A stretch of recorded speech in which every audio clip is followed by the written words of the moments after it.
Assalamualaikum warahmatullahi wabarakatuh. Nama saya Gunawan Sugiardian. Saya dari Fakultas Yarsi ingin menjelaskan topik 11 yaitu uji asumsi klasik. Yang pertama yaitu ada uji normalitas. Uji normalitas digunakan untuk melihat apakah data residual terdistribusi normal atau tidak. Langsung aja kita ke PSPS-nya. Nah, di sini udah ada datanya yaitu di sini ada data banknya itu ada 10 data, ada variabel keuntungan dan aset dan harga saham. Di sini untuk keuntungan merupakan variabel Y atau data dividen atau aset dan harga saham. Saham itu merupakan variabel X atau dependen. Nah, langsung aja kita klik analyze, kita klik regression, kita klik linear. Nah, langsung di sini kita masukkan keuntungan. Dan kita di sininya masukin aset dan harga saham.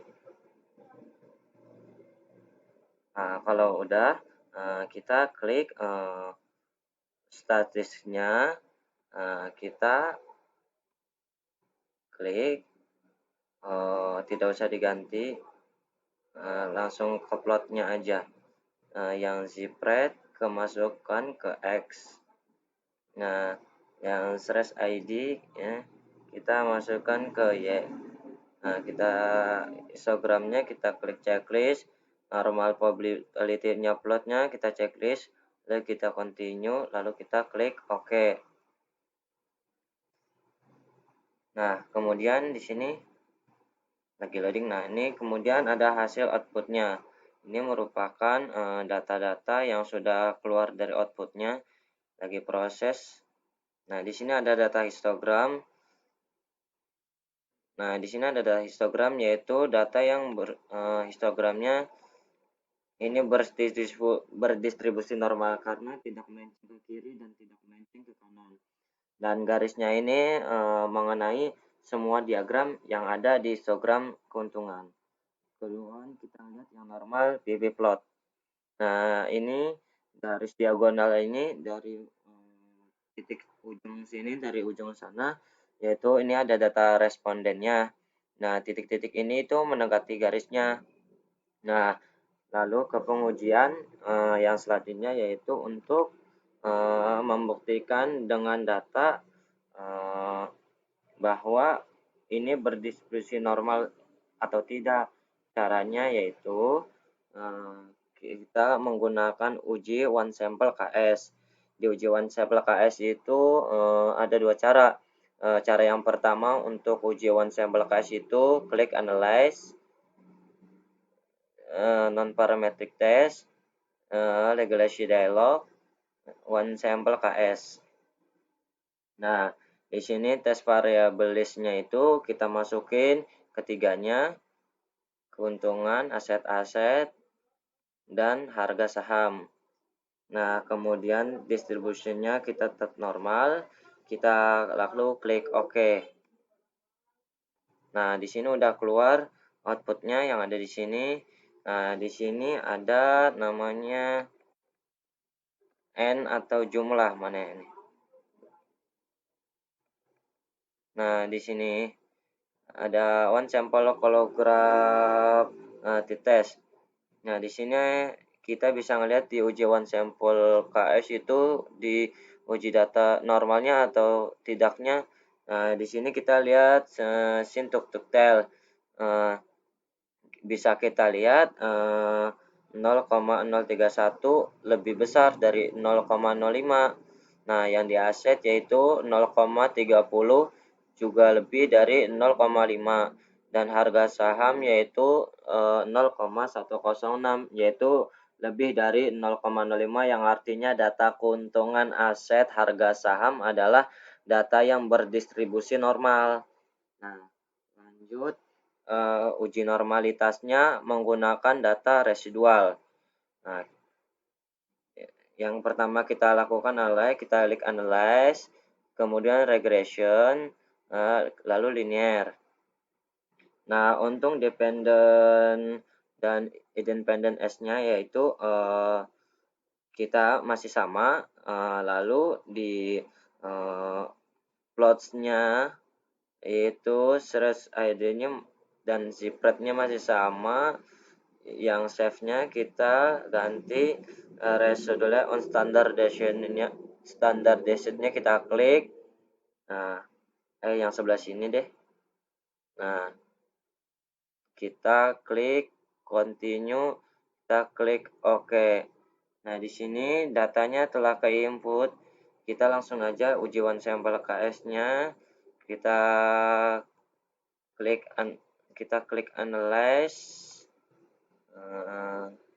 Kita klik analyze, lalu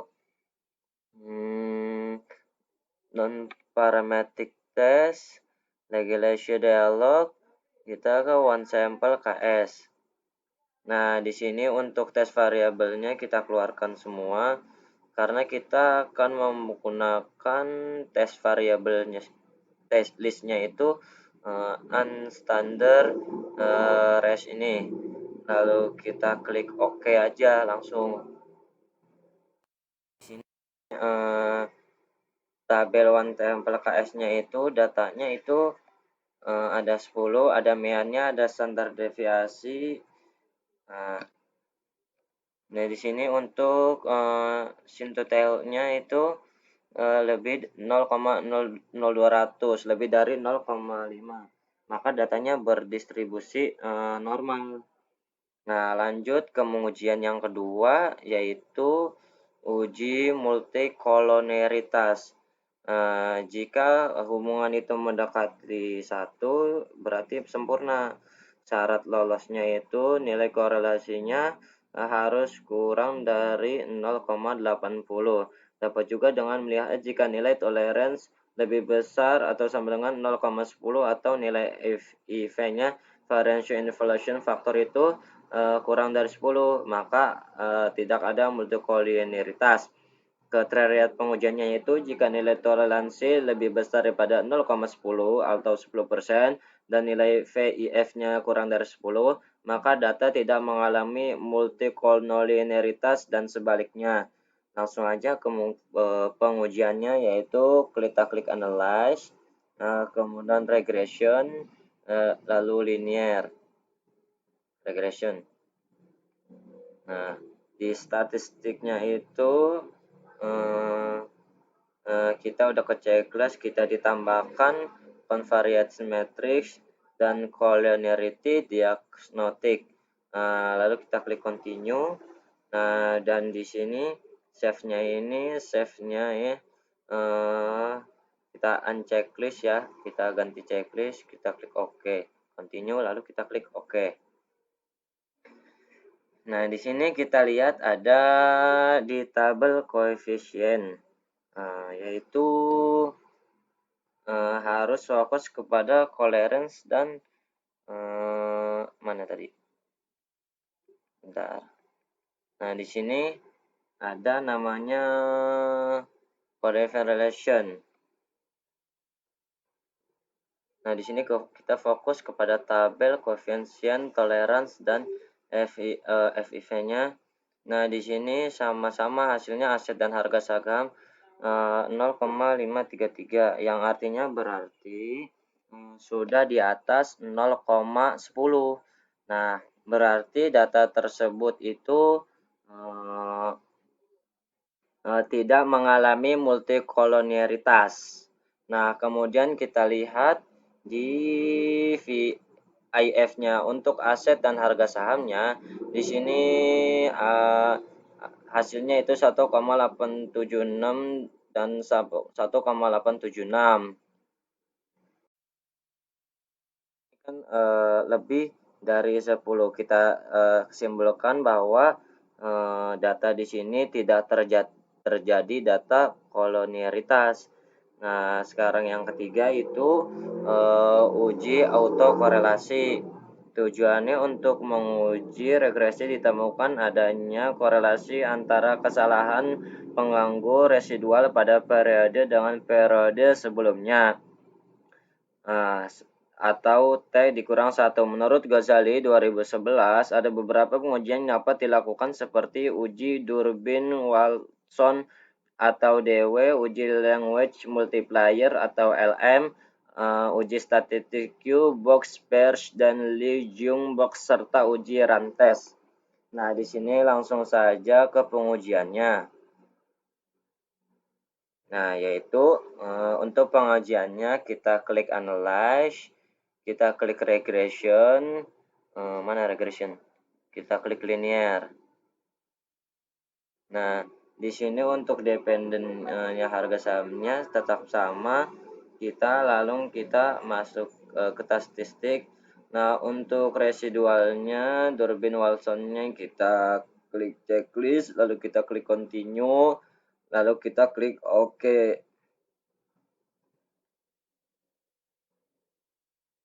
Nah, di sini udah kelihatan pada tabel model summary. Nah, untuk Durbin-Watsonnya itu 1,870. Nah, di mana Durbin bisa dilihat itu kita ngelihat ke tabelnya. Nah, yang DJFT hitungnya Durbin-Watsonnya itu yaitu ini 1,870.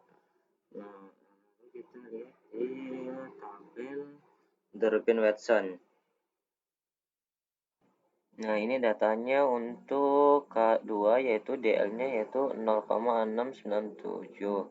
Nah, Durbin uppernya itu 1,6413. DL itu Durbin lower. Jadi bisa kita lihat bahwa di sini DW lebih besar daripada DU. Maka tidak terdapat autokorelasi positif di sini, yaitu DW-nya itu 1,870 dan DW-nya itu 0,6972. Nah, sekarang kita uji coba autokorelasinya menggunakan Rantes. Caranya yaitu kita klik analyze sebentar. Nah, caranya klik analyze, lalu kita klik non-parametric test, kemudian ke regulation dialog, kemudian kita klik runs. Nah, di sini untuk tes variable list-nya itu kita masukin unstandardized. Nah, lalu ininya cut point-nya median. Lalu kita klik OK. Nah, di sini ada test value, ada ini di sini run testnya, ada total nya, number of runs-nya, di sini ada Z-nya, ada assume seek to talent-nya. Nah, kita lihat pada hasil seek to talent-nya aja yaitu 1,000, yang mana daripada 0,05. Jadi data residual ini tidak terjadinya autokorelasi antara residual. Untuk tugas pertemuan 11-nya sampai sini aja.